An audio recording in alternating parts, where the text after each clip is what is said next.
శ్రీ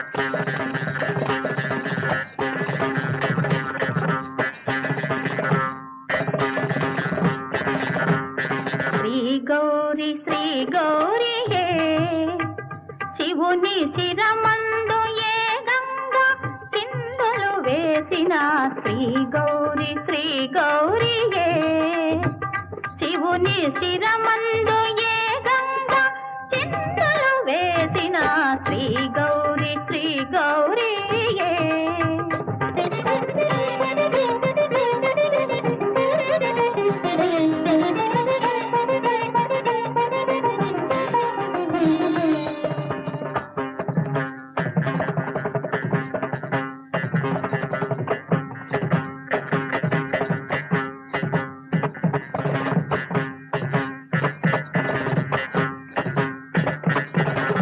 సతిగా తన మేను చాలించి పార్వతిగా మరో జన్మ ధరించి సతిగా తన మేను చాలించి పార్వతిగా మరో జన్మ ధరించి పరమేశునికై తప్పించి పరమేశునికై తప్పించి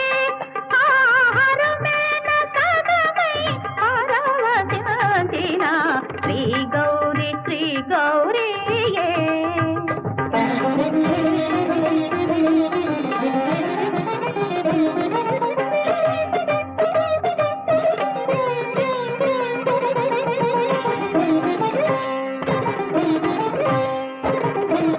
నగకన్యగా తాను జనియసిన జగదంబయైనది హైమవతి నగకన్యగా తాను జనియసిన జగదంబయైనది హైమవతి సురలోకమున తాను ప్రభవించిన సరళాత్మయైనది మందాకిని ఒదిగి ఒదిగి పతి పదములందు నివసించి ఉండు గౌరీ ఎగిరి ఎగిరి పతి సిగన దూకి నటియాసుతుండు గంగా లలిత రాగ కలితాంతరంగ గౌరీ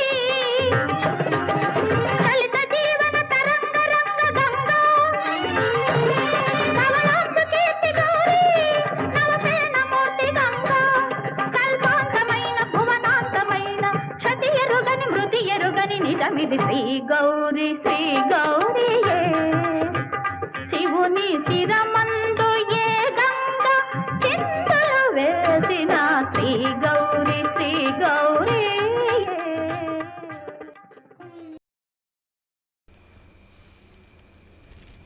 ఓం శాంతి. అందరికీ నవరాత్రి స్పెషల్ ప్రోగ్రామ్కి స్వాగతం సుస్వాగతం. అంటే 3 రోజులు మనం దేవీల అంటే శక్తుల్ని పూజించడం జరిగింది. అలాగే మనకి సుగంధ సిస్టర్ చెప్పినట్లు ఆ శక్తులు నిజంగా మనం ఎలా తీసుకోవాలి ఇలాంటి విశేషతలన్నీ కూడా మనం తెలుసుకున్నాము. ఈరోజు ఈ నవరాత్రుల్లో 4వ రోజు మనం సెలబ్రేట్ చేసుకుంటున్నాం. అంటే సౌత్లో 4వ రోజు అంటే మహాగౌరిని అంటే గౌరీదేవిని పూజ చేస్తారు. అంటే ఈరోజు మనం ఎపిసోడ్లో గౌరీదేవి ఆ అలంకరణ విశేషతలు అలాగే వాటి వెనక దాగి ఉన్న ఆధ్యాత్మిక రహస్యాలన్నిటి గురించి తెలుసుకుందాం. ముందుగా మనతో పాటు సుగంధ దీది ఉన్నారు. సో సిస్టర్కి వెల్కమ్ చేస్తాం. ఓం శాంతి దీది. ఓం శాంతి దీది. ఈరోజు మహాగౌరిని పూజ చేస్తూ ఉన్నారు భక్తిలో. అంటే మహాగౌరి అన్న వెంటనే చాలామందికి ఆమె ఫేస్ అంటే గోల్డెన్ కలర్లో ఉంటుంది. అంటే పసుపుతో పెట్టేసి అంటే ఇలా పసుపు ముద్దని అలా చేసి విగ్రహంలాగా చేసి దానికే పూజలు అనేవి చేస్తారు. అంటే ఇక్కడ పసుపు అనే దానికి చిహ్నం ఏంటిది? ఇది అంటే ఆధ్యాత్మికంగా ఏం చెప్తారు? అంటే యాక్చువల్లీ పసుపు కలర్ అంటే దివ్యతాది కలర్, దివ్యంగా ఉంటుంది. మోస్ట్లీ మన భారతదేశంలో ఏ పూజకైనా సరే పసుపు మరి కుంకుమ ఇది 2 ఎక్కువగా యూజ్ చేస్తారు. కుంకుమ అంటే ఎరుపు కలర్లో ఉంటుంది. అది శక్తికు ప్రతీక. శక్తి. పసుపు అంటే దివ్యత. ఓకే. అంటే దైవీ గుణాలు సంపన్నంగా ఉండేవాళ్ళు. దాని కలర్ అది దివ్యత అని అర్థం. సో సాధారణంగా ఇది 2 కలర్లు మన భారతదేశంలో అన్ని చోట్ల యూస్ చేస్తారు. పసుపు కుంకుమ చాలా ప్రసిద్ధి. ఓకే. ఎందుకంటే ఇది దాంట్లో దివ్యత. అయితే సైంటిఫిక్లీ చూస్తే ఆ పసుపు యాంటీబయాటిక్. ఏదైనా చిన్న చిన్న జర్మ్స్ ఉంటుంది, పురుగులు అదంతా రాకుండా ఉండేదానికోసం ఎక్కువగా పసుపు యూస్ చేస్తారు. మన వంట చేసేదానికి కూడా పసుపు ఎక్కువ యూస్ చేసుకుంటాం. ఎందుకంటే లోపల ఉండే అనవసర జర్మ్స్ ఏముంటుందో దానంతా అది తీసేస్తుంది, సంహారం చేసేస్తుంది. అట్లా మన లోపల ఇంకొక జర్మ్స్ ఒకటి ఉంది. ఏమంటే అది సూక్ష్మంగా వచ్చే అశుద్ధ సంకల్పాలు, వ్యర్థ సంకల్పాలు, వికల్పాలు, ఇదంతా మనసు లోపల ఉండే పురుగులు. అది శక్తిని నాశనం చేసేస్తుంది, మనలో ఉండే శక్తిని. అందువల్ల గౌరమ్మ అని వాళ్ళు పసుపులో చేసి పెట్టేసి దాన్ని పూజ చేస్తారు. అంటే మనసులో దివ్యత శక్తి రావాలని అర్థం. ఓకే. ఆ అర్థంతో వాళ్ళు పసుపు పెట్టుకుంటారు. అయితే గౌరమ్మది కథ వేరే ఉంది. మొదట్లో గౌరమ్మ నల్లగా ఉంటుంది అని చెప్తారు. ఓకే. నల్లగా ఉండేది అంటే ఆత్మ పతిత అయిపోయింది అని అర్థం. అంటే వికారానికి వశమైపోయేసి అశుద్ధ సంస్కారాలు ఉంటే ఆ బ్లాక్ కలర్, డార్క్ కలర్ చూపిస్తారు. డార్క్నెస్ అంటేనే మన లోపల అశుద్ధాలు ఉండేది అని అర్థం. ఓకే. సో అప్పుడు ఎప్పుడు తపస్సు చేస్తుందో అప్పుడు డార్క్నెస్ నుంచి బ్రైట్నెస్లా వస్తుంది. సో పసుపు అనేది కూడా చాలా బ్రైట్ కలర్. అంటే పవిత్రమయ్యేది అని అర్థం. పవిత్రత అంటే పతిత్ నుంచి పావనమయ్యేది, పావనంగా. అశుద్ధ నుంచి శుద్ధమయ్యేది.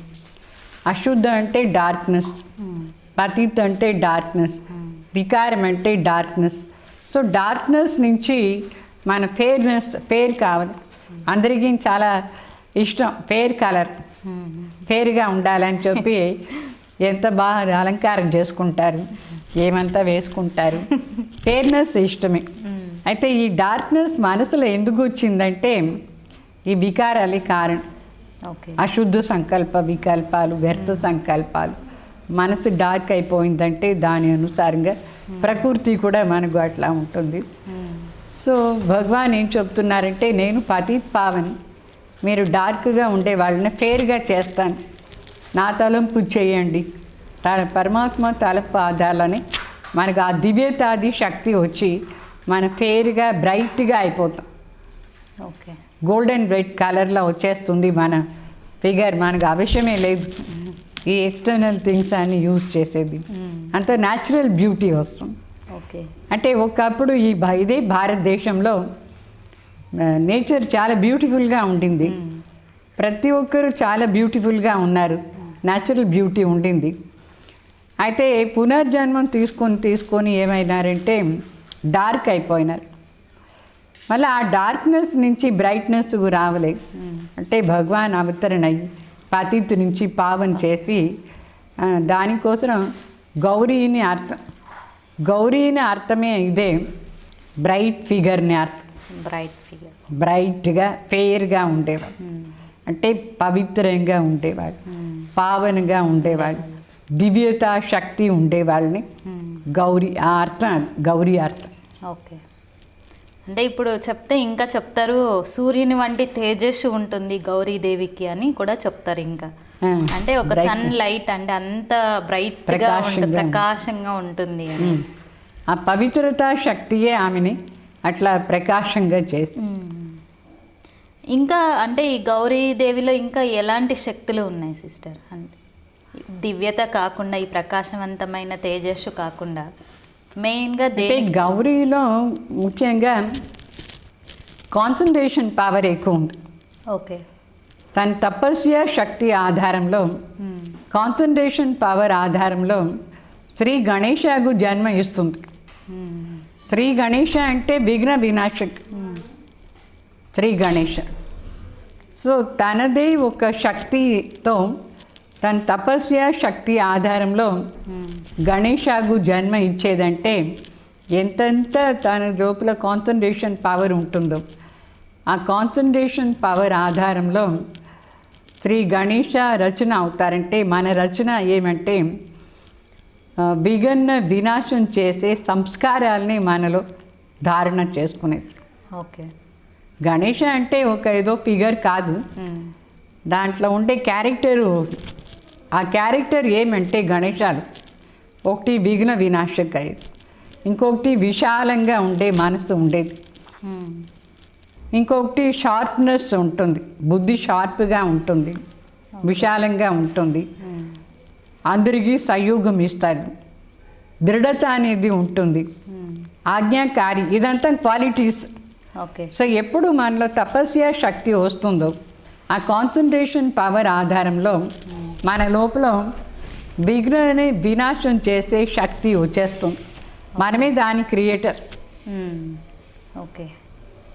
అదే గౌరీ చూపిస్తారు తన పవర్ ఆధారంలో ఎట్లా విఘ్న వినాశక్న తయారు చేస్తుంది. అంటే ఒక బొమ్మ కాదు, ఒక ఇది కాదు, ఆ క్యారెక్టర్ని రచన చేసుకుంటుంది. ఓకే. ఆ క్యారెక్టర్ని ఎట్లా చూపించేది, అందువల్ల భక్తి మార్గంలో ఒక ఎక్స్టర్నల్ బొమ్మలాగా చూస్తారు. ఇప్పుడు మనం చెప్తాం నా రచన ఇది అట్లా అని, అంటే నా క్యారెక్టర్ నా రచన. అది మంచి క్యారెక్టర్గా ఉన్నా సరే, చెడ్డ క్యారెక్టర్గా ఉన్నా సరే, ఆ క్యారెక్టర్ని ఎవరు రచన చేసింది? మనమే మన రచయిత అవుతాం. ఓకే. సో ఎప్పుడు మన లోపల తపస్య శక్తి ఉంటుందో, పాజిటివ్ పవర్ ఉంటుందో, కాన్సన్ట్రేషన్ పవర్ ఉంటుందో, అప్పుడు మన క్యారెక్టర్ ఏముందో అది మంచిదిగా ఉంటుంది. అంటే మంచి క్యారెక్టర్ రచయిత మనం అవుతాం. అయితే ఎప్పుడు మన లోపల అశుద్ధ సంకల్ప వికల్పాలు ఉంటుంది, వ్యర్థ సంకల్పాలు వస్తూ ఉంటుంది, నెగటివిటీ ఎక్కువ ఉంటుందో, అప్పుడు మన లోపల తప్పు బ్యాడ్ క్యారెక్టర్ అనేది రచన అవుతుంది. సో ఆ బ్యాడ్ క్యారెక్టర్ రచన అయిందంటే ఒక రాక్షసుకు జన్మ ఇచ్చేది అని అర్థం. గుడ్ క్యారెక్టర్ను జన్మ ఇచ్చేదంటే దివ్యతకు జన్మ ఇచ్చేది. అప్పుడు మనలో ఏ ప్రాబ్లమ్స్ రాదు. ఒకవేళ ప్రాబ్లమ్స్ వస్తున్నా కూడా మన క్యారెక్టర్ ఆధారంలో మనం దాన్ని నాశనం చేసేస్తాం. అదే విఘ్న వినాశకుని అర్థం.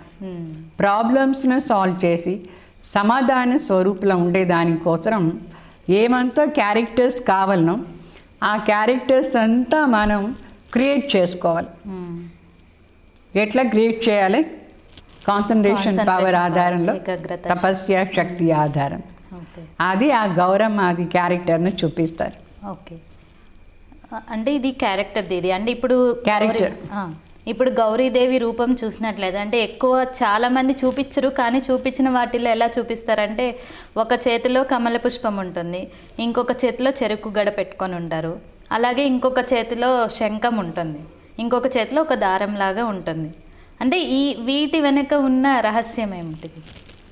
అంటే ఇది కూడా అన్ని డివైన్ క్యారెక్టర్స్దే ప్రతీక అవుతుంది. ఒక కమల పుష్ప సమాన జీవనం అంటే కమల పుష్పం ఎట్లా బురదలో పెట్టినా కూడా అది అంటదు, బురదలోనే వస్తుంది, బురద అంటదు, పవిత్రంగా ఉంటుంది. సో మనం కూడా ఇప్పుడు ఈ ప్రపంచంలో ఉన్నాం. ఈ ప్రపంచం మొత్తం ఫుల్ ఆఫ్ బ్యాడ్ క్యారెక్టర్, వికారమే వికారం. అయితే దీంట్లో ఉండి కూడా మన జీవనం దాని అంటగంట న్యారాగా ప్యారాగా ఉంటాం, డిటాచ్గా ఉంటాం అనుకోండి. అది కమల పుష్ప సమానంగా పవిత్ర జీవనం. దాని ప్రతీక అది. ఇంకొక చేత ది షుగర్ కేను అంటే స్వీట్నెస్. ఓకే. మనలో స్వీట్నెస్ రావాలి. అంటే ఎవరికైనా స్వీట్గా మాట్లాడేవాళ్ళు, స్వీట్ బిహేవియర్, స్వీట్గా నడుచుకునేవాళ్ళు, ప్రాబ్లమ్ సాల్వ్ చేసేవాళ్ళు అంటే స్వీట్గా అనిపిస్తారు లేదా? అవును. ఎవరిలో హార్ష్గా ఉండే గుణం ఉంటుంది, చాలా చేదుగా మాట్లాడతారు, వాళ్ళని అందరూ ఏం చెప్తారు? చాలా చేదుగా ఉన్నారని చెప్తారు. అంటే ఇష్టం లేని గుణాలు, చేదు. ఇష్టం వచ్చే గుణాలు ఎవరి దగ్గరైనా ఉంటే వాళ్ళు మనకు స్వీట్గా అనిపిస్తారు. సహయోగం ఇచ్చే సంస్కారం కానీ, బాగా నడుచుకునే విధానం మర్యాదగా, అంటే స్వీట్నెస్ వస్తుంది. అవును. ఆ స్వీట్నెస్ది ప్రతీక ఏమంటే ఇప్పుడు ఈ ప్రపంచంలో న్యాచురల్గానే ఎక్కువగా స్వీట్గా ఉండేది షుగర్ కేన్. దాని నుంచే షుగర్ తయారు చేస్తారు, బెల్లం తయారు చేస్తారు. దాంట్లో ఎక్కువ స్వీట్నెస్ అనేది ఉంది. అట్లా మన లోపల కూడా ఆ స్వీట్ బిహేవియర్, స్వీట్ సంస్కారం, అందరికీ సహయోగం ఇచ్చే సంస్కారం, స్వీట్నెస్ రావాలి. ఓకే. పవిత్రతను స్వీట్ సంస్కారమే. అందరి దగ్గర మంచిగా నడుచుకునేది స్వీట్నెస్. అది మధురంగా ఉండాలి మాటలు. మరి ఇంకొక చేత ఆ దారం లాగా ఒకటి చూపిస్తారు. దాని అంటే లవ్, థ్రెడ్ ఆఫ్ లవ్ అని చెప్తారు. రోప్, అది ఒక రోప్. లవ్ ఏం చేస్తుంది అంటే అందరినే తన సైడ్ లాక్కుని పెట్టుకుంటుంది. లవ్ లేని వాళ్ళు రిపల్షన్, లవ్ ఉండేవాళ్ళు అట్రాక్షన్. సో ఇది ఒక తాడు అందరినీ తన ప్రీతిలో లాగి తన సైడ్ పెట్టుకొని వాళ్ళకు పరమాత్మ దగ్గర సంబంధం పెట్టించేవాళ్ళు. మన అందరం చేరి ఒకే తాడులో కట్టివేసి ఉంటే ఈశ్వరీయ పరివారం అని అర్థం. ఆ తాడు ఏమంటే భగవాన్ సంబంధంలో ఉండే తాడు, ప్రీతియే తాడు. సో పరస్పరంగా ఎప్పుడు ప్రీతి ఉంటుందో అప్పుడు ఈశ్వర్ది తాడుతో మన అందరం కట్టివేసి ఉన్నాం అని అర్థం. కనెక్షన్. ఇప్పుడు మాల ఉంటుంది, అన్ని మణిను దాంట్లో వేయాలంటే దానికి ఇంపార్టెంట్ ఏమి? మణి అన్నీ ఒకే దాంట్లో రావాలంటే దేనికి ఇంపార్టెన్స్ ఇస్తారు? తాడు లేదు, దారానికి. ఆ దారం లేదంటే మణిలు అంతా కలెక్టివ్లీ ఒక దాంట్లో రావు. అన్నీ అట్లే స్ప్రెడ్ అయిపోయి ఎక్కడంటే స్కాటర్ అయిపోయి ఉంటుంది, చల్లిపోయి ఉంటుంది. సో మనందరూ మనుషులు ఒకే దాంట్లో రావాలంటే ఈ లవ్ తాడు చాలా ఇంపార్టెంట్ దారం. అప్పుడు సంపర్కం బాగుంటుంది. సంబంధంలో ప్రీతి లేదంటే అది సంబంధంగా ఉండదు. తర్వాత ఇంకొక చేతితో శంఖం లాగా ఉంది. ఆ శంఖాన్ని ప్రతీక ఏమంటే సర్వీసబుల్ సేవ, మానవ సేవ, ఈశ్వరీయ సేవ. సేవ అనేది చాలా ముఖ్యం. అంటే మన మనిషిగా పుట్టి ఎవరు ఏమి సేవని చేయలేదంటే మన జీవనం దేనికి? సో సేవ ద్వారా భాగ్యం దొరుకుతుంది. అందువల్ల ఆ శంఖాన్ని ప్రతీక ఏమంటే సేవ అని అర్థం. ఈశ్వరీయ సేవ, మానవ సేవ, టోటల్గా శంఖధ్వని చేసేది. శంఖధ్వని అంటే ఎప్పుడు శంఖధ్వని చేస్తారు? ఏదైనా ఆరంభించే ముందర చేస్తారు నార్మల్గా. అంటే యుద్ధం స్టార్ట్ అయ్యేందు ముందు శంఖధ్వని చేస్తారు. ఏదైనా ఆరంభం చేసిన ముందు శంఖధ్వని చేస్తారు. అంటే ఇక్కడ ఏమవుతుందంటే భగవాన్ ఎప్పుడు అవతరణ అవుతారు, అప్పుడు ఈ ఈశ్వరీయ సందేశం ఇచ్చేదానికోసం ఈ శంఖధ్వని చేసేది. ఇంకా కొంచెం టైంలో ఈ భారతదేశంలో మహాభారత యుద్ధం స్టార్ట్ అయిపోతుంది. ఈ దైవీ లక్షణాలంతా ఎప్పుడు మనం ధారణ చేసుకుంటాము అప్పుడే మనలో దేవతా సంస్కార ఆధారంలో ఒక మంచి క్యారెక్టర్ ఉండే ప్రపంచం స్థాపన అవుతుంది. ఈ సందేశాన్ని సేవ చేసానికోసం ఇది శంఖధ్వని చేస్తుంది. ఓకే. ఇంకొకటి, ఇప్పుడు దేవిని సింహాసనం మీద కూర్చొని చూసేటప్పుడు ఒక అంటే లెఫ్ట్ లెగ్ వచ్చేసి పైన చూపిస్తారు, రైట్ కింద చూపిస్తారు. అంటే ఆ పొజిషన్కి ఏం అర్థం? ఇది అలా కూర్చోడానికి ఉన్న అర్థం ఏంటి? ఒకటి, సింహాసనంలో కూర్చునే ఒక పద్ధతి ఉంటుంది. ఎవరు సింహాసనంలో కూర్చుంటారు వాళ్ళు కొన్ని రూల్స్ అండ్ రెగ్యులేషన్స్నే బాగా పాలన చేయాలి. కొన్ని విషయాలు కంట్రోల్ చేయాల్సింది ఉంటుంది, ఓకే, కొన్ని విషయాలపైన రూల్ చేయాల్సిందిగా ఉంటుంది. సో ఇక్కడ స్పెషలీ లేడీస్కు ఏమంటే ఎక్కువగా సాఫ్ట్నెస్ ఉంటుంది. దేనికైనా జల్దీ మనసు వశమైపోతుంది. చాలా సాఫ్ట్నెస్ అంటే రైట్ హెమిస్ఫియర్ చాలా బాగా పనిచేస్తుంది. ఈ సైడ్ హెమిస్ఫియర్ పనిచేసేది అంటే మనకు సాఫ్ట్నెస్ ఎక్కువ ఉంది అని అర్థం. దేనికైనా ఎమోషనల్ ఫీలింగ్స్ వశమైపోతారు. ఓకే, దాన్ని కంట్రోల్ చేయాలంటే ఈ రైట్ಗೂ లెఫ్ట్ లెగ్కు కనెక్షన్ ఉంది. Okay. Right hemisphere right left. So ఎప్పుడు మనం ఈ ఎమోషనల్ ఫీలింగ్స్నే దానికి కంట్రోల్ చేయాలంటే ఈ కాలున ప్రెస్ చేసి కింద పెట్టుకోవాల్సి ఉంటుంది లెఫ్ట్. రైట్ సైడ్ కొందరికి అహంకారం, ఈ డామినేటింగ్ నేచర్ ఉంటుంది. ఈ సైడ్న కంట్రోల్ చేసేదానికోసం రైట్ లెగ్న కింద ప్రెస్ చేయాల్సి ఉంటుంది. సో మోస్ట్లీ గణేషకు మనం ఏం చూస్తామంటే ఏ లెగ్ రైట్ లెగ్ కింద ప్రెస్ చేసుకున్నారంటే దాని అహంకారాన్ని, డామినేటింగ్ నేచర్ని దాన్ని కొంచెం కంట్రోల్ చేసేదానికి ఈ కాళ్ళని కింద పెడతారు. ఇప్పుడు గౌరీదేవికు ఎమోషనల్ ఫీలింగ్స్ అది ఇది దాన్ని కంట్రోల్ చేసి రాజ్యం చేయాలంటే అప్పుడు లెఫ్ట్ లెగ్న కింద పెట్టి ప్రెస్ చేస్తే ఆ ఎమోషనల్ ఫీలింగ్స్ తగ్గిపోయి ఆ రాజ్యం చేసే శక్తి వస్తుంది. ఓకే. అందువల్ల సింహాసనంలో కూర్చొని స్టైల్ అది ఏ టైంలో ఏ ఫీలింగ్స్న ప్రత్యక్షం చేయాలి, ఏ ఫీలింగ్స్న కంట్రోల్ చేయాలి, దానికి ఈ లెగ్న కింద పెట్టి కూర్చొని లెఫ్ట్ లెగ్ అంటే దానికోసం దాన్ని ఆ విధంగా కూర్చోవడం అనేది జరుగుతుంది. అంటే మనం ఒక కాలు కింద ఒక కాలు పైన పెట్టేది అంటే ఏ కాలు కింద పెడదామో దానికి ఆపోజిట్ డైరెక్షన్లో బ్రెయిన్ పనిచేస్తుంది. అంటే కంట్రోల్ చేస్తుంది, కంట్రోలింగ్ పవర్ ఉంటుంది. ఓకే. అందువల్ల మనకు రైట్ హెమిస్ఫియర్ రెడ్ రెండు కావాల్సింది.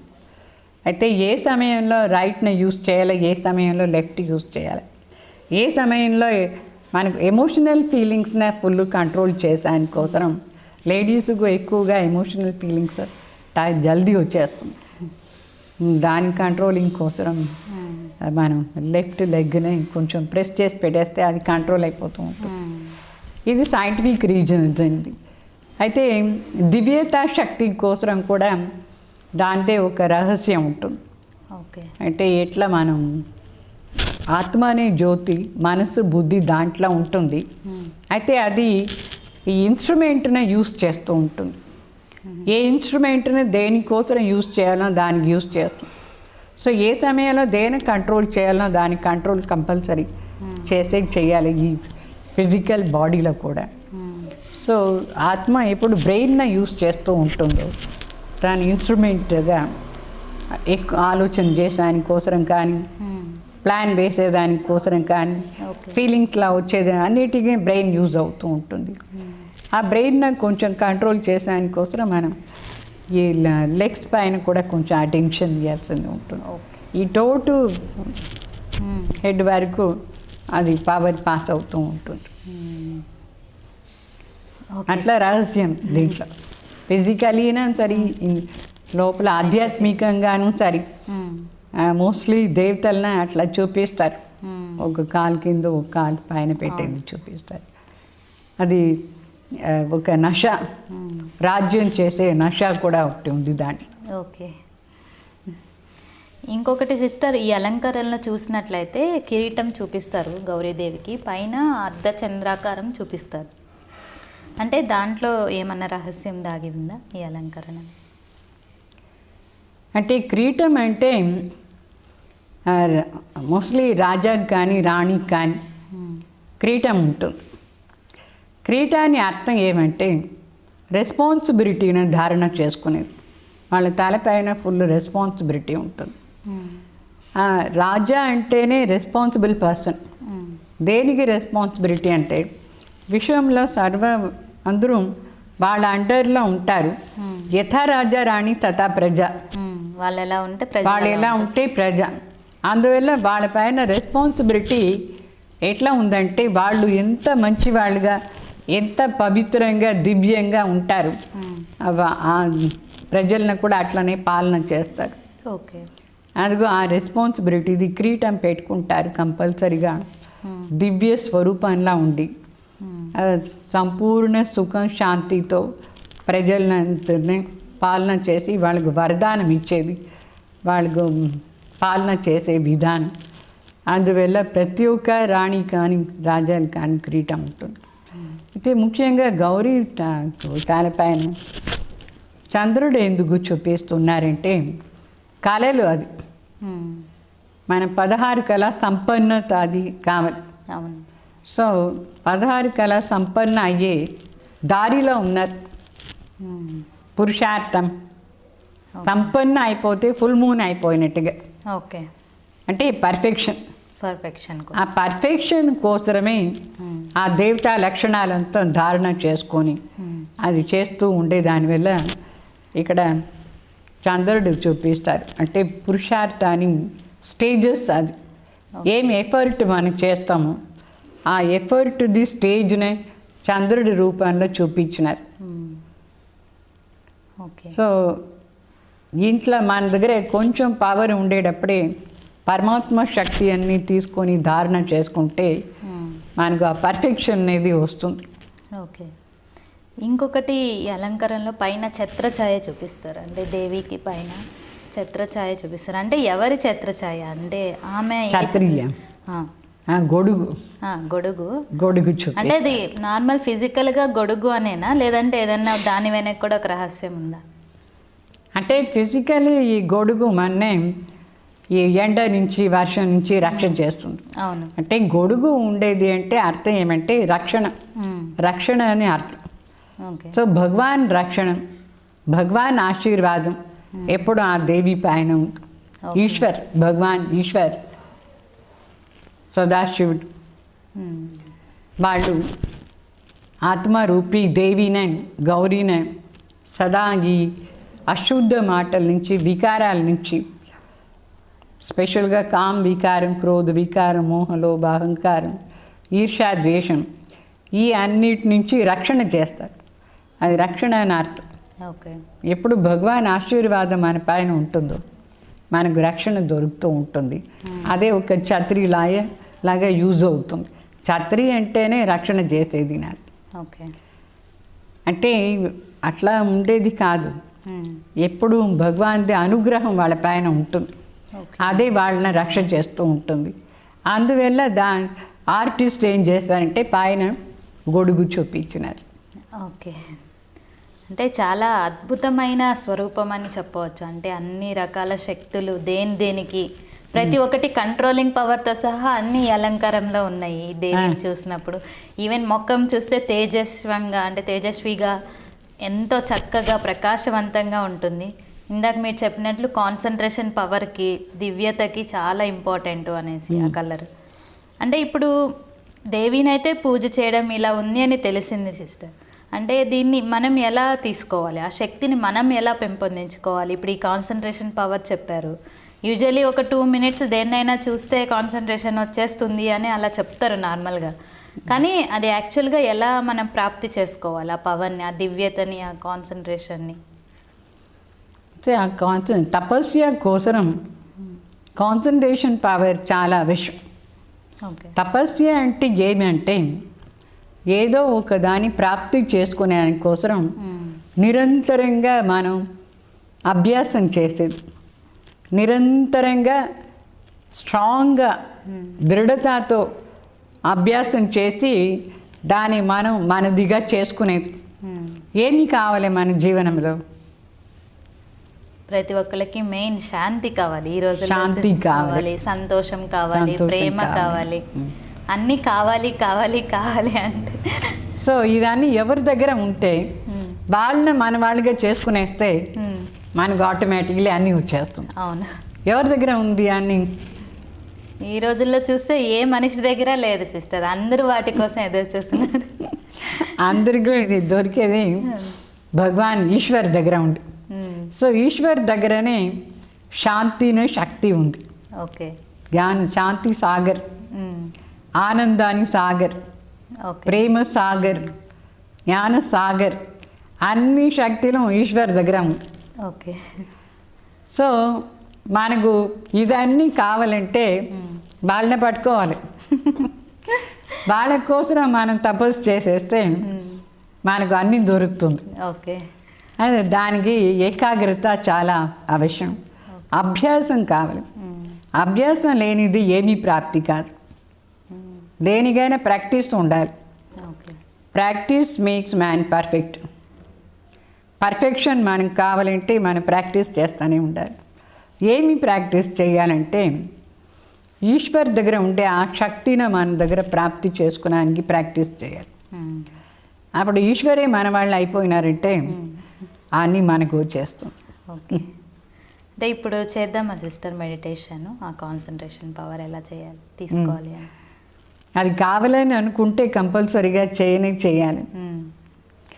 అది ఎట్లా కాన్సన్ట్రేషన్ చేయాలంటే ఈశ్వరుడి పైన ధ్యానం చేసేది అంటే అది ఏకాగ్రత చేసేది.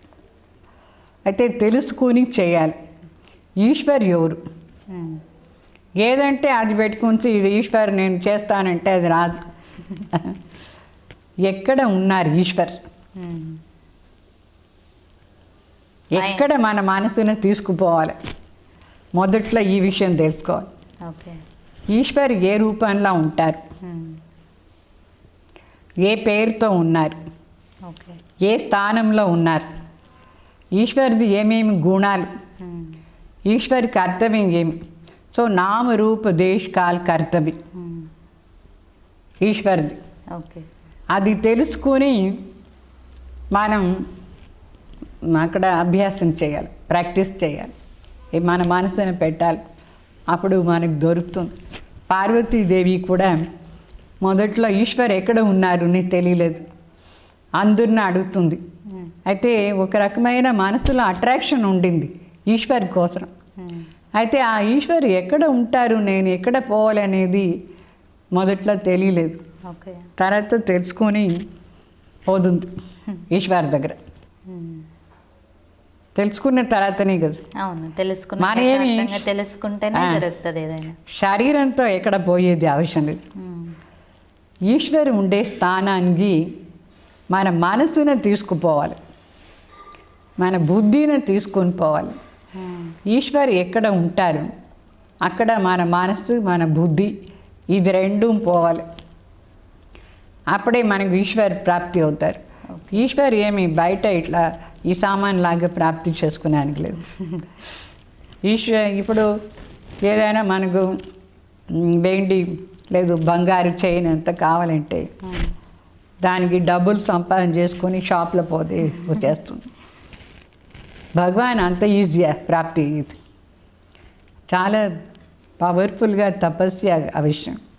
అయితే ఆ తపస్సు చేసే విధానం నాలెడ్జ్, ఆ నాలెడ్జ్ని తెలుసుకుని మనం ఈశ్వరి పైన కాన్సన్ట్రేషన్ చేయాలి, ఏకాగ్రత చేయాలి.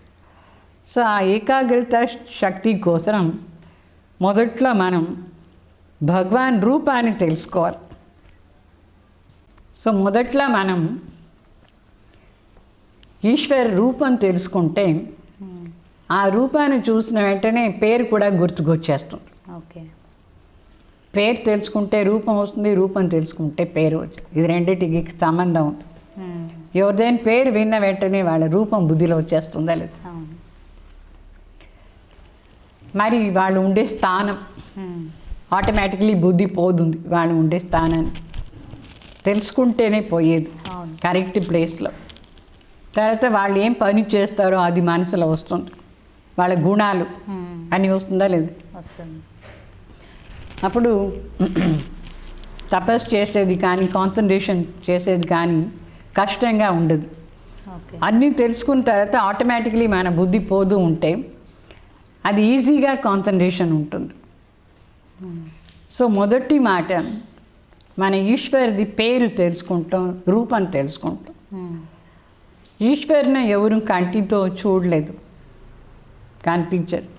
ఎందుకంటే ఈశ్వర్ రూపం ఎట్లా ఉందంటే సూక్ష్మాతి సూక్ష్మ, అతి సూక్ష్మమైన జ్యోతి. అతి సూక్ష్మం అంటే మైక్రో స్టార్ కంటే చాలా చిన్న. మైక్రో అంటే ఎంత చిన్న, మైక్రోస్కోప్లు చూడాలి కదా, దానికంటే సూక్ష్మం. అయితే స్వయం ప్రకాశమైన మహాజ్యోతి రూపం. మహాజ్యోతి రూపం చాలా సూక్ష్మం. ఓకే, రూపం అంటే సూక్ష్మ, అంటే దేహం లేని ఆకారం. భగవాన్కు దేహాన్ని ఆకారం లేదు. ఓకే, అందుకే లింగ రూపాన్ని పెట్టి అందరూ పూజ చేస్తారు. ఏంటంటే దేహ ఆకారం లేదు అట్లా అని. ఓకే. లింగ రూపానికి పేరు ఏం చెప్తారంటే శివలింగం అని చెప్తారు. సో భగవాన్ నిరాకార జ్యోతి, సాకారం కాదు. ఆ నిరాకారకు పేరు సదాశివుడు. సదా ఎప్పుడు శివుడే ఉంటుంది. ఆ జ్యోతి, నిరాకార జ్యోతి పరమశివ లేదంటే సదాశివుడు అని చెప్తారు. ఆ రూపం, ఆ పేరు కరెక్ట్. తర్వాత ఈశ్వరుడు ఎక్కడ ఉంటాడు అక్కడ శాంతి అనేది ఉంటుంది, పవిత్రత ఉంటుంది, ఆనందం ఉంటుంది, శక్తి ఉంటుంది. ఇప్పుడు ఈ ప్రపంచంలో ఎక్కడ ఉంది దాన్ని? ఎక్కడా లేదు, అందరూ వెతుకుతున్నారు, ఇంకా కనిపించట్లేదని. ఎందుకంటే ఈశ్వరుడు ఉండే స్థానంలో ఇది ఆటోమేటిక్ ఉంటుంది. ఓకే. సో ఇప్పుడు కాన్సన్ట్రేషన్ అంటే పిన్ పాయింట్ కాన్సన్ట్రేషన్ కోసం మనం మనసును అన్ని చోట్ల తీసుకుపోకూడదు. అన్ని చోట్ల మనసు పోయిందంటే కాన్సన్ట్రేషనే లేదు. ఓకే. సో ఈశ్వరుడు ఉండే స్థానం పవిత్రమైన స్థానం, చాలా పవిత్ర స్థానం. కొంచెం కూడా డస్ట్ ఉండదు, ఏమీ ఉండదు, అశుద్ధమే లేదు. అంత పవిత్రమైన స్థానం ఎక్కడ ఉందంటే ఈ సూర్యుడు, చంద్రుడు, ఆకాశం దీనికంతా పైన పరంధామ్ చెప్తారు. అందుకే ఈశ్వరుని పరంధామ అని చెప్తారు. పరంధామ్ అంటే పరమ చాలా శక్తి ఉండే ఇల్లు. ఈ సూర్యుడు, చంద్రుడు, ఆకాశానికి పైన, ఈ 5 తత్వానికి పైన అది బ్రహ్మలోకం చెప్తారు, బ్రహ్మాండని చెప్తారు, దాని శాంతిధామనం కూడా చెప్తారు. అక్కడ పైన తీసుకుపోవాలి మనసుని. ఈశ్వర్ దగ్గర పోవాలంటే మనసు ద్వారానే పోవచ్చు. మనం శారీరకంగా పోయేదానికి లేదు, మనసు కదా కావాలి ఈశ్వర్. సో ఆ స్థానంలో చాలా శాంతి ఉంటుంది, విశాలమైన స్థానం. అక్కడ శాంతి. ఎందుకంటే భగవాన్ అక్కడ ఉన్నారు, ఈశ్వరుడు నిరాకార జ్యోతి రూపంలో. అందువల్ల ఆ స్థానం ఫుల్ పవిత్రమంటే పవిత్రంగా ఉంటుంది, శాంతి అంటే శాంతిగా ఉంటుంది, నిశ్శబ్దంగా ఉంటుంది. సైలెన్స్ అంటే సైలెన్స్, ఏ శబ్దం అక్కడ వినిపించదు, అంత సైలెన్స్గా ఉండే స్థానం. ఆ స్థానానికి మన మనసును తీసుకుపోవాలి. తీసుకుపోయి ఆ ఈశ్వరుడిని ఆ జ్యోతి రూపంలో చూస్తే మన మనసుకు కూడా అంతే శాంతి అనుభవం అవుతుంది. అశాంతి చోట్ల తీసుకుపోండి మనసుని, దుకాణి ప్లేస్లో తీసుకుపోండి మనసుని, ఎట్లా ఉంటుంది?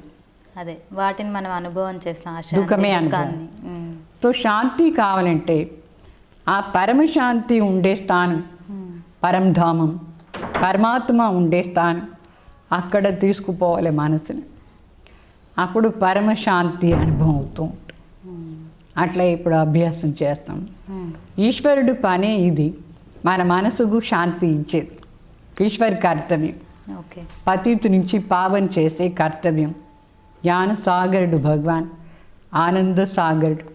మన మనసు ఎప్పుడు ఈశ్వర్ దగ్గర నిజంగానే పోయి ఆ రూపాన్ని చూస్తే సత్యంగా మనకు దాన్ని అనుభవం అవుతూ ఉంటుంది. ఓకే. ఎక్కడెక్కడో తీసుకుపోతే మనకేమీ అనుభవం లేదు. ఏంటంటే అక్కడ లేదు అది, ఇది దీని మైక్లో శాంతి ఉంటుందా, లేదు ఈ రాయిలో శాంతి ఉంటుందా, ఎక్కడైనా ఉంటుంది, లేదు. ఎక్కడ ఉందో అక్కడ పోవాలి మనసు, అప్పుడే అది అనుభవం అవుతుంది. సో ఈశ్వరు ఉండే స్థానానికి మన మనసు తీసుకుపోతే చాలా బాగా ఆనంద అనుభవం అవుతూ ఉంటుంది, సంతోషంగా ఉంటుంది మనసు. మనసు పవిత్రంగా అయిపోతుంది, అంత పవిత్రమైన స్థానం అది. ఇప్పుడు మనం మనసు ద్వారా అక్కడ పోదాం. ఓకే. అప్పుడు భగవాన్ని నిజంగానే అనుభవం చేయొచ్చు, సత్యంగా అనుభవం చేయాలి, ప్రాక్టీస్ చేయాలి. పోయి టచ్ కావాలి మన మనసు ఈశ్వర్ని, అప్పుడు మనకు అన్ని అనుభవం అవుతుంది. ఇప్పుడు ప్రాక్టీస్ చేయండి. దానికి ముందు నేను కూడా ఒక శక్తి, చైతన్య జ్యోతి, ప్రకాశ స్వరూపం, ఈ శరీరంలో భృకుటి మధ్యలో నివాసం చేస్తున్నాను. నేనే ఆ శక్తి, దివ్య శక్తి. గౌరీ అయినా చెప్పచ్చు, పార్వతి అయినా చెప్పచ్చు, నా తండ్రి పరమేశ్వర్. సో నేను ఆత్మ జ్యోతి, మనస్సు, బుద్ధి, సంస్కారంతో కూడిన ఒక చైతన్య శక్తి, స్వయం ప్రకాశంగా జ్యోతి రూపంలో ఉన్నాను. అట్లా అని మొదట్లో ఇక్కడ భృకుటి మధ్యలో మన పైన మన కాన్సన్ట్రేషన్ చేయాలి. తర్వాత మనసుని నిదానంగా ఈ 5 తత్వానికి పైన తీసుకుపోవాలి. ఈ 5 తత్వానికి పైన ఉండే స్థానం చాలా శాంతిగా ఉంటుంది, విశాలంగా ఉంటుంది, పవిత్రంగా ఉంటుంది. భగవాన్ నిరాకార జ్యోతి రూపంలో చాలా సుందరమైన స్వరూపంలో అక్కడ నివాసం చేస్తున్నారు. చెప్తారు, సత్యం శివం సుందరం. ఆ సుందరమైన రూపంలో నిరాకార జ్యోతి భగవాన్ సదాశివుడు నివాసం చేస్తున్నారు పరంధాంలో. మనస్సు ద్వారా అక్కడ పోయి మనం పరమాత్మని 3వ నేత్రం ఆధారంగా చూడాలి. దివ్య నేత్రం, బుద్ధి రూపీ నేత్రం ద్వారా. ఈ కాంటితో కనిపించరు. ఇప్పుడు మీకు బుద్ధి రూపీ నేత్రం ఉంది కదా, ఆ బుద్ధి ద్వారా భగవాన్ని చూడాలి జ్యోతి ఆకారం. ఇప్పుడు ప్రాక్టీస్ చేయండి.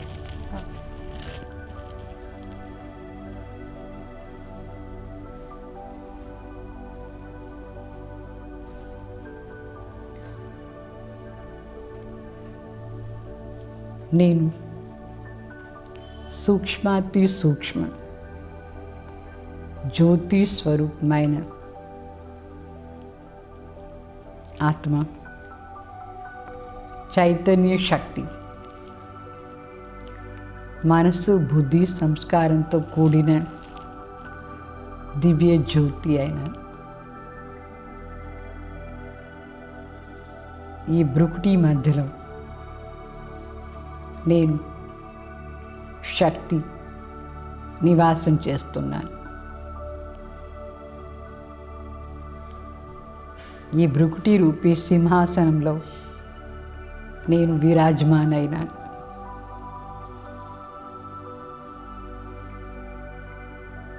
ఇప్పుడు నేను నా మనస్సు ద్వారా యాత్ర చేస్తూ ఉన్నాను.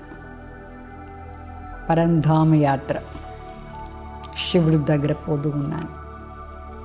నా ప్రయాణం ఆరంభమైంది. నా మనస్సు, బుద్ధి ద్వారా నేను యాత్రలో ఉన్నాను. ఈ సూర్యుడు, చంద్రుడు, ఆకాశానికి పైన ఉండే స్థానం పరంధామం. అక్కడ పోయి చేరినాను నేను. ఈ పరంధామం చాలా విశాలంగా, శాంతిగా, నిశ్శబ్దంగా ఉండే స్థానం. చాలా సైలెన్స్గా ఉంది ఇక్కడ. నా మనసులో ఈ సైలెన్స్ పవర్ అనుభవం అవుతూ ఉంది. ఈ స్థానంలో నిరాకార జ్యోతి స్వరూప్ సదాశివుడు, పరమశివుడు నివాసం చేస్తున్నారు. జ్యోతి ఆకారంలో చాలా సుందరమైన రూపం నేను చూస్తున్నాను. నా బుద్ధి రూపీ నేత్రం ద్వారా ఈ సుందరమైన రూపాన్ని చూస్తున్నాను. ఎంత ఆనందంగా ఉంది. ఆనంద సాగర్ భగవాన్ నేను మిలన్ చేస్తున్నాను. శాంతి సాగర్, పరమ ఆనందం,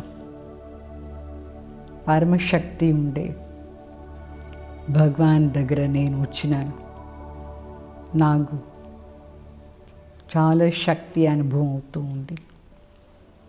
నేను పరమాత్మ సంతానం, పవిత్ర జ్యోతి అయినాను.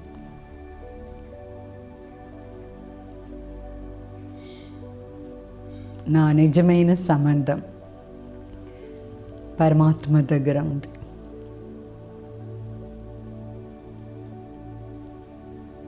సర్వశక్తిమాన్ భగవాన్ దగ్గర ఉండి నాకు సర్వశక్తులు ప్రాప్తి అవుతూ ఉంది.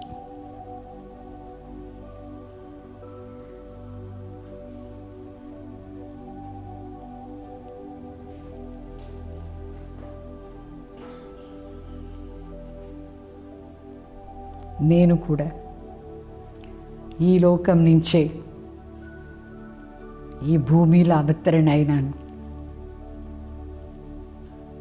నా పాత్ర చేసేదానికి. ఇప్పుడు నేను ఆ దివ్య స్వరూపంలో ఉండి ఆ దివ్యత శక్తి ఆధారంలో ప్రతి కర్మం చేస్తాను. ఈ కర్మక్షేత్రంలో ఈ శరీర రూపీ యంత్రాన్ని శుద్ధమైన కార్యానికి ప్రయోగం చేస్తాను. ఈ శరీర రూపీ యంత్రం ద్వారా సర్వ ఆత్మలది దుఃఖాన్ని దూరం చేసి సుఖం ఇచ్చే పాత్ర చేస్తాను.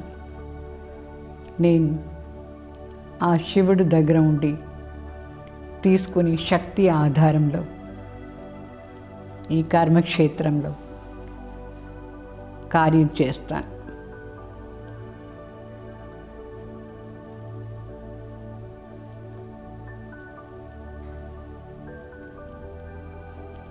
ఓం శాంతి, ఓం శాంతి, ఓం శాంతి.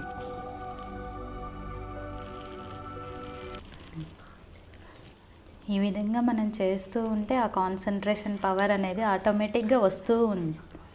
అంటే ఒకే దాని మీద కాన్సన్ట్రేషన్, అంటే పరమాత్మ శక్తి తీసుకోవాలి, ఆ దివ్యతని మనం తీసుకోవాలి అనేసి అదే దాంట్లో వెళ్తూ ఉంటే అది తప్ప ఇంకా వేరే ఏమి కూడా గుర్తు రావడం లేదు. ఈవెన్ ఈ శరీరంతో సహా ఏది గుర్తుకే రావడం లేదు. అంటే అంత కాన్సన్ట్రేషన్ పవర్ అనేది అక్కడ మనకి ప్రాప్తిస్తుంది అని అర్థమైంది. సో ఆ తపస్య శక్తియే గౌరీదేవి ఓకే, ప్రాప్తి చేసుకొని విఘ్న వినాశ గుణాలని క్రియేట్ చేసినది. ఓకే, మనమందరూ కూడా ఆ విధంగా ఆ ఏకాగ్రత శక్తి ఏదైతే ఉందో అది తీసుకున్నట్లయితే మనమందరూ కూడా వినాశం చేసేదాకా, అంటే విఘ్నాలన్నింటినీ కూడా ఆ శక్తి మనం కూడా క్రియేట్ చేయొచ్చు. అంటే మన నుండి కూడా విఘ్న వినాయకులు అనేవాళ్ళు పుడతారు అప్పుడు. అంటే మన క్యారెక్టరే అట్లా పుడుతుంది, అలా పుడుతుంది. అంటే ఈ గౌరీదేవి వల్ల మనం తెలుసుకున్న విషయాలు చూసారు కదా ఈరోజు. అంటే దివ్యతకి ఆధారం, అంటే దివ్యతకి ఒక రూపంగా మనం చెప్తాము, అలాగే ఒక కాన్సన్ట్రేషన్ పవర్కి గౌరీదేవిని చూపిస్తాము. మనం ఎప్పుడైతే పరమాత్మతో ఆ సంబంధం పెట్టుకొని కాన్సన్ట్రేషన్ పవర్ని తీసుకొని ఆ దివ్యత శక్తిని తీసుకున్నట్లయితే మనకి వచ్చే విఘ్నాలని అన్నిటినీ కూడా మనమే వినాశనం చేయొచ్చు. ఆ శక్తులన్నీ కూడా మనకి ప్రాప్తిస్తాయి. అంటే ఈరోజు మెడిటేషన్ ద్వారా కూడా అనుభవం చేశాము. రేపటి నవరాత్రులు 5వ రోజు ముఖ్య అంటే విశేషత ఏంటి, దాని వెనక ఉన్న ఆధ్యాత్మిక రహస్యాలన్నీ రేపు చూద్దాం.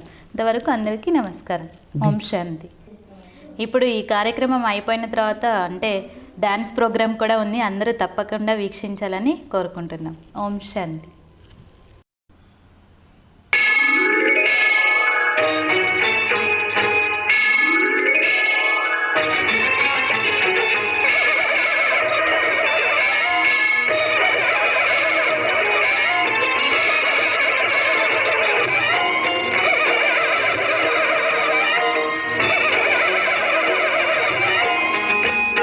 మహాకనక దుర్గా విజయ కనక దుర్గా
కలగలిపిన వెన్నెలమో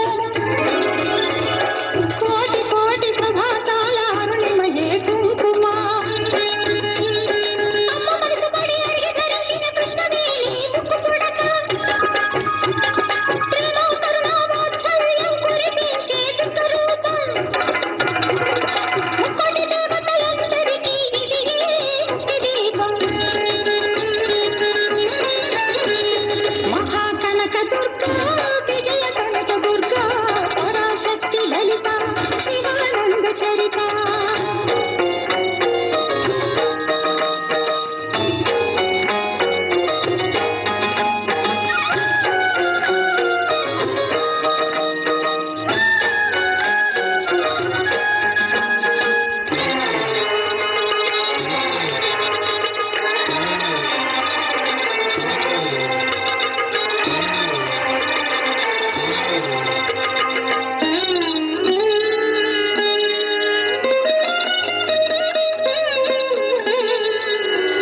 దేవీ నవరాత్రులలో వేద మంత్ర పూజలలో స్వర్ణ కవచమును దాల్చిన కనక దుర్గాదేవి